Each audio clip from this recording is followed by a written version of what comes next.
From the archives of the United States Cavalry, the true stories of Colonel Ranald Mackenzie and the cavalrymen he led.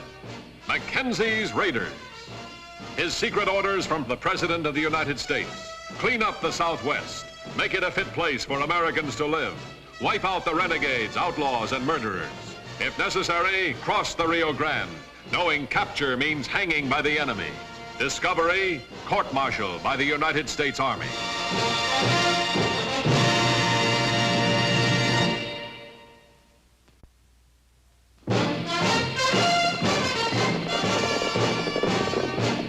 (1873), 15,000 square miles of the Rio Grande border ravaged by murderous bands of renegades striking suddenly out of nowhere, looting, killing, burning everything in their path, then racing back across the border to sanctuary. 1873, the 4th Cavalry troops led by Colonel Mackenzie fought an impossible war, never knowing when or where trouble would hit next. Two things stood between them and the murderers, and international law and the Rio Grande. March 17th, another day, another attack, another ranch looted and burned, an entire family brutally massacred. But this attack carried a new significance. Mackenzie's lead scout, Trooper John Ryan, had been captured by the renegades. Their escape seemed quick and easy, but this time Mackenzie was close. The ranch was beyond saving, but Trooper Ryan was still alive.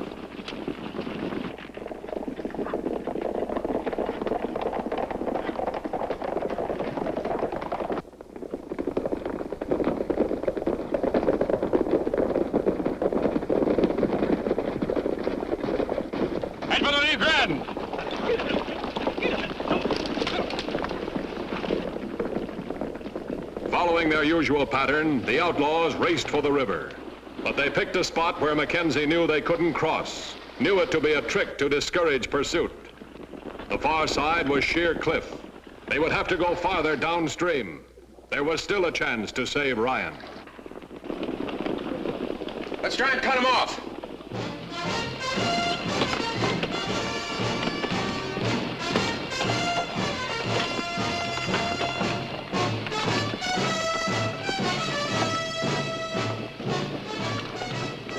Mackenzie's troops galloped tired horses, too tired to save the seconds needed. And again, Mackenzie was too late. Again, a few feet of shallow brown water served not only as an international boundary, but as a bulletproof barrier that Mackenzie couldn't pierce. Hold your fire. Mr. Winters, my orders were to halt. Obey them or I shall fire. I'd sure like to follow the lieutenant across that river.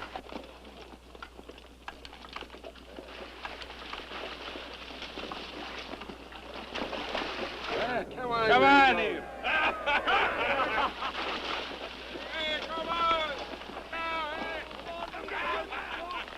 Why don't they shoot at us? They want us to watch what they're doing to Ryan.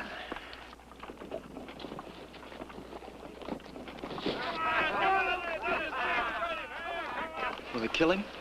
Worse, they'll keep him alive. Just barely.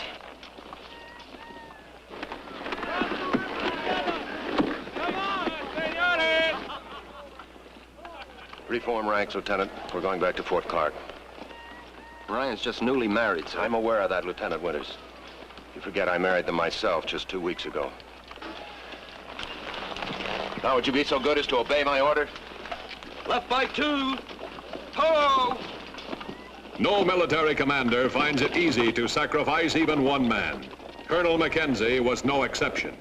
He knew what his men must feel as they carried out his orders to abandon Ryan to torture and leave without an attempted rescue.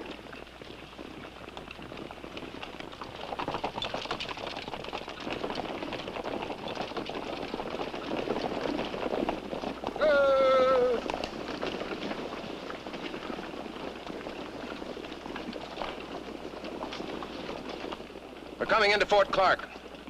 I want every man to ride in like the cavalryman who rode out this morning, at a gallop.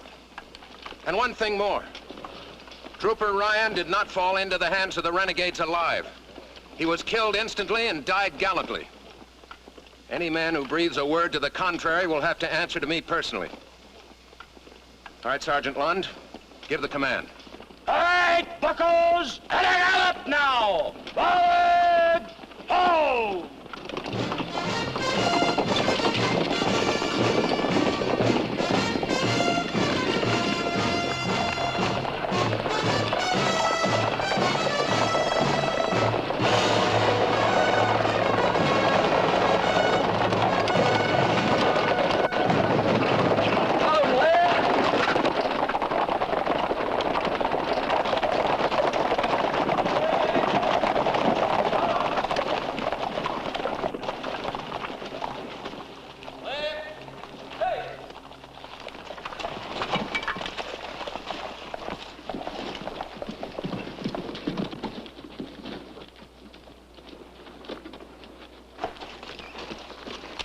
Shall I dismiss the men, sir? No, Lieutenant Winters, we'll have them stand fast.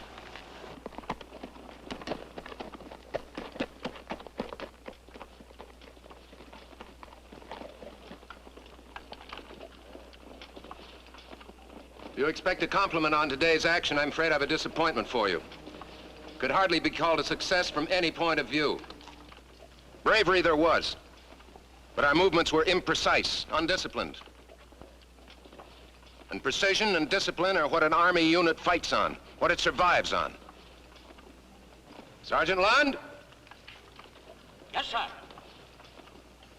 The men are to have 5 minutes to change mounts. Then they're to engage in 2 hours of saber drill. Lieutenant Winters will accompany you. You may dismiss the platoon. Prepare to dismount! Halt!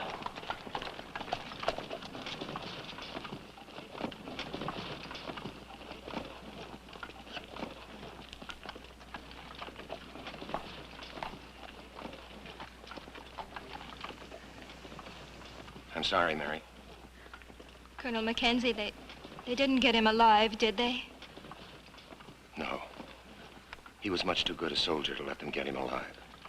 Thank God for that, anyway. You'll need friends now, Mary. I hope you'll consider me one of them. Thank you.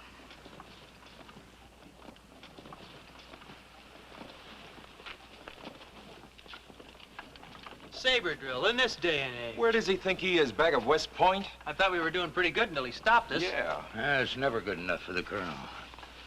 That's why you buckos are going to live to be old soldiers in spite of yourselves.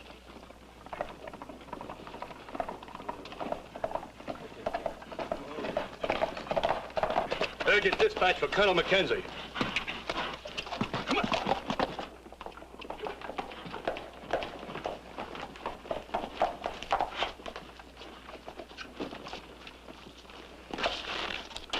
Urgent dispatch, sir.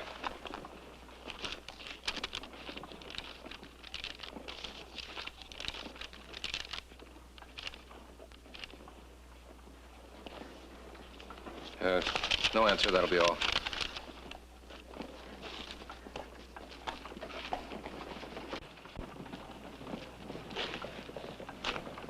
You wanted to see me, Lieutenant?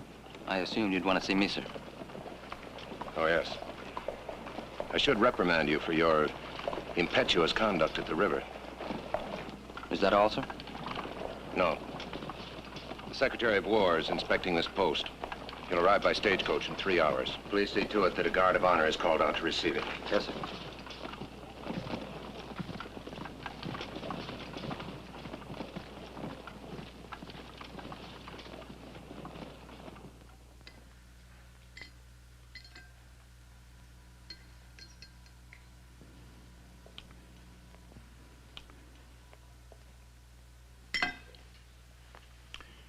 I must admit, Colonel, that's the worst meal I've had since we were campaigning at Shiloh. Yes, Mr. Secretary. You always feed this badly? Nearly always, Mr. Secretary. Feed your men this badly? Nearly always, Mr. Secretary. Cut out that, Mr. Secretary. You know my name as well as your own. Yes, Bill. You can't feed soldiers every night on hardtack and bacon. No, Bill. The soldiers had beefsteak tonight. Well, why didn't I have beefsteak? There wasn't enough to go around, sir. I haven't had a nickel from the War Department in over 3 months. Doesn't seem to have slowed you down any. Never heard so many civilian complaints against one officer in my life. Doesn't this post ever pay bills? Hardly ever, sir. Only when it receives money. You and your territory are getting quite a name for yourselves around Washington. Non-payment of bills is the least of it. How bad trouble am I in, Bill? These devils running back and forth across the border. There's more looting, kidnapping, and murder in this territory. I asked, sir, how bad trouble am I in? You went to West Point just as I did. You know that no military commander in history ever had everything that he wanted. Make do, Mackenzie. Make do! Make do? Just how? Oh, it sounds great up there in Washington, but tell me just how? With that Rio Grande staring me in the face, that Rio Grande that I'm forbidden to cross, and protecting every killer and bandit and cutthroat in the whole territory. An entire family was wiped out today, and their murderers escaped to attack someplace else again tomorrow because I'm forbidden to cross that river. One of my troopers being tortured to death right at this moment because I'm forbidden to cross that river. Sure, I'll make do. Tell me just how. Sit down, Mac. That's an order. Mr. Secretary, I have no I think intention. you've talked enough for the moment, Colonel. Now shut up. Sure, the situation here is impossible. And it's a situation which, under the orders you have, is completely impossible to change. Nevertheless, we want you to change it. We? That President, he and I will be the only two who will ever know your new orders.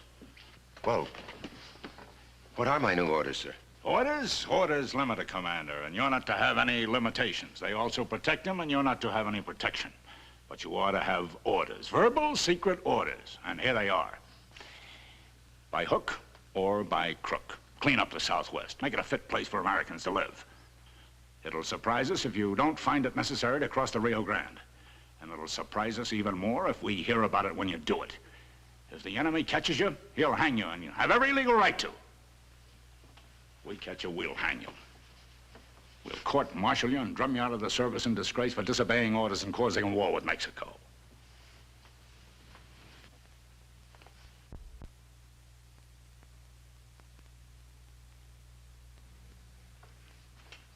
Now, sir, if you'll excuse me, I have some pressing duty to attend to. Shaughnessy! Take care of Mr. Secretary, Shaughnessy. I have to go out. Can't it wait till morning? Waited too long already, sir. And Bill, I'll make do.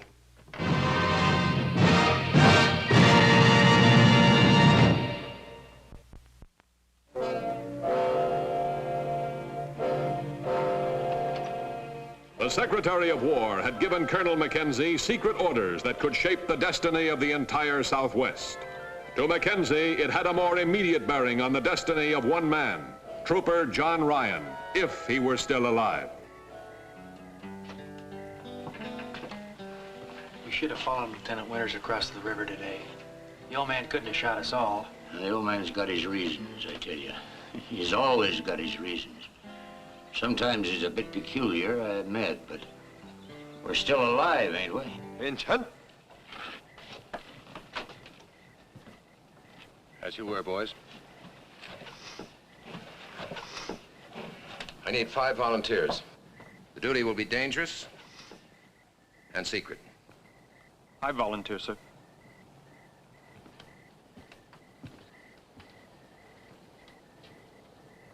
Thank you, Forrest.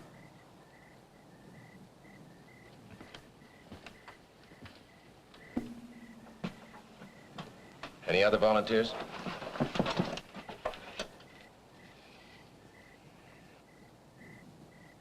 Thank you, men. All right. Tauber, Warren, Sergeant Lund, McGee, and Forrest. That's it. I know you only asked for 5 men, sir, but I'd appreciate it if you took me along. How much do you weigh, Banyan? About 210, sir. Sorry, your request is refused. The men I have chosen will be ready to ride in 5 minutes. You'll carry sabers, no blankets, no bedrolls. Each man will bring a short length of rope and some boot polish. Any questions? As you were, men. Oh. Remember, I said secret. Rope? Boot polish?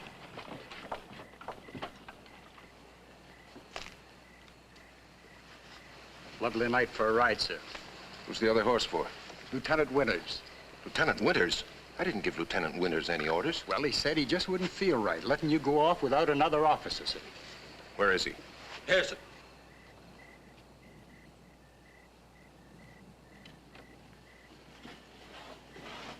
Reporting for duties.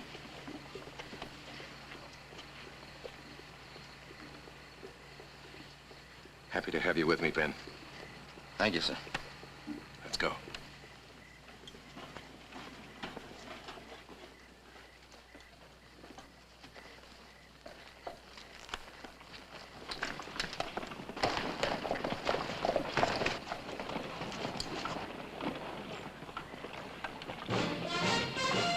Mackenzie's plan was simple and daring. The only question, could it succeed? He knew he must depend entirely on the element of surprise. Sometimes concealed by darkness, sometimes harshly revealed by treacherous moonlight, Mackenzie's raiders pounded through the night. The easiest way was not the shortest. Mackenzie wanted the shortest and the fastest.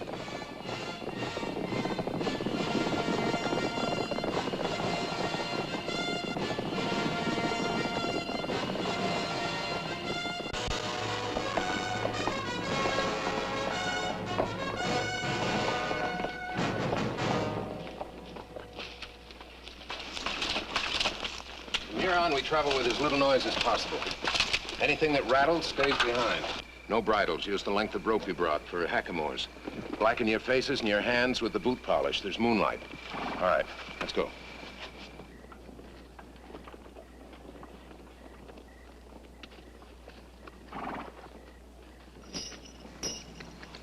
Take off them spurs, Tauber. You can hear 'em a mile.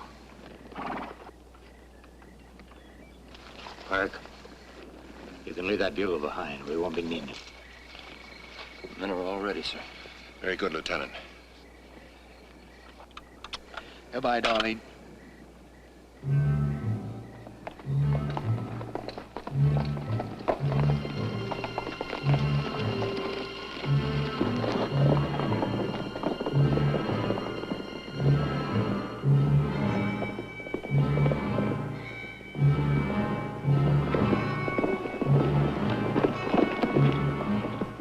Each man knew he might not return, yet each man followed Mackenzie with one thought. Could they reach Ryan before he was tortured to death? When Mackenzie reached the Rio Grande, the river had changed. It was no longer an impossible barrier blocking Mackenzie and shielding the enemy. He had waited a long time for this night, March 17th, 1873, when for the first time in history, Mackenzie's raiders crossed the Rio Grande into Mexico.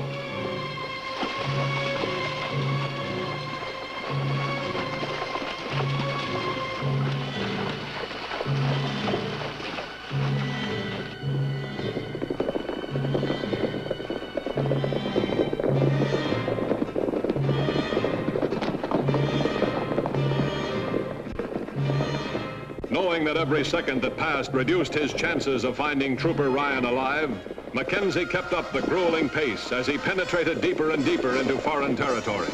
There would be no slowing down until he was within striking distance.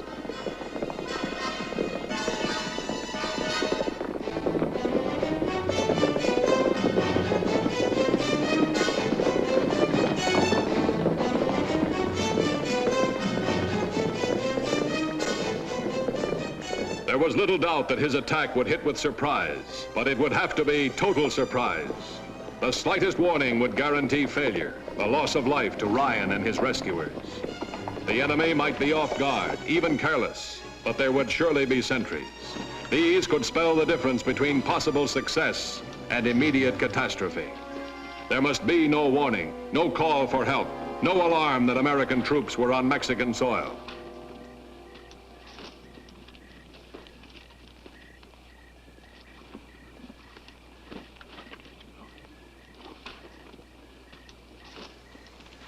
If you don't hear an owl hoot in 3 minutes, you may assume that I've been unsuccessful. Yes, sir. Then you're to take command. Good luck, sir.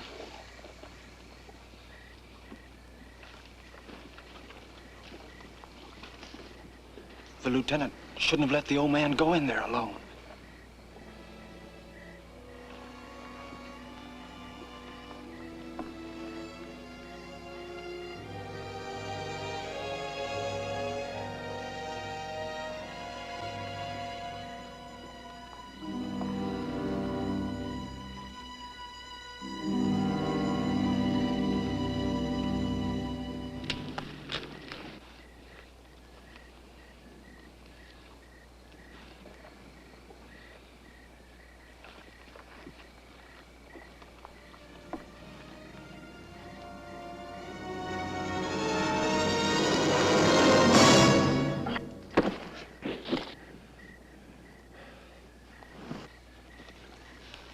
How long's it been now?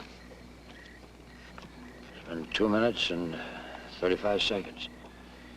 Maybe the old man ain't so surprised as he thinks he is. Maybe he needs help.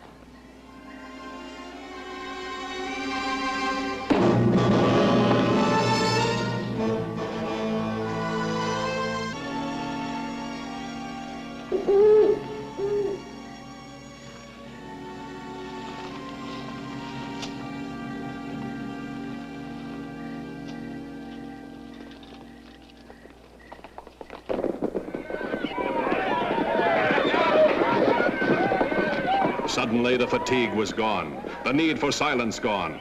Only the big job was left. The attack hit with savage precision. Mackenzie had picked his men carefully. None faltered. Each had a job to do. Each did it well.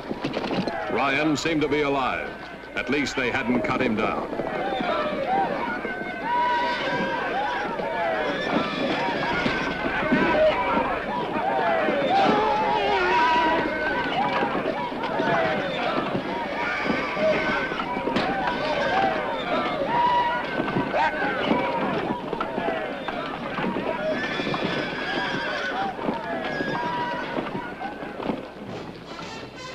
Mackenzie's first raid had hit and succeeded. John Ryan had been rescued, and not a single trooper had been lost. Mackenzie had crossed the Rio Grande, wiped out a murderous band of outlaws, and there would be no report, no court-martial. Not this time.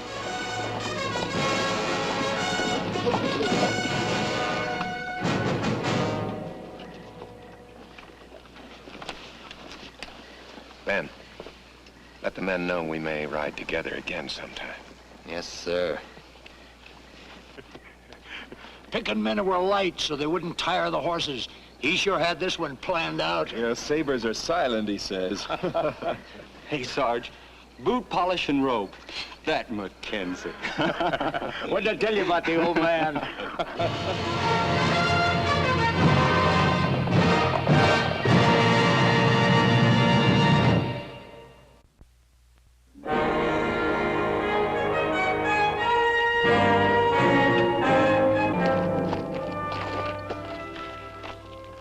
They're good troops, Colonel. My congratulations. Thank you, sir. By the way, Colonel, I hear that one of your men captured by the renegades made his escape last night. That's right, sir. How'd the raid come off, Mac? You must be mistaken, sir. Wasn't any raid that I know of. Tell me, Colonel, do you regularly wear boot polish at morning review? Not on your boots, Mac. On the back of your neck.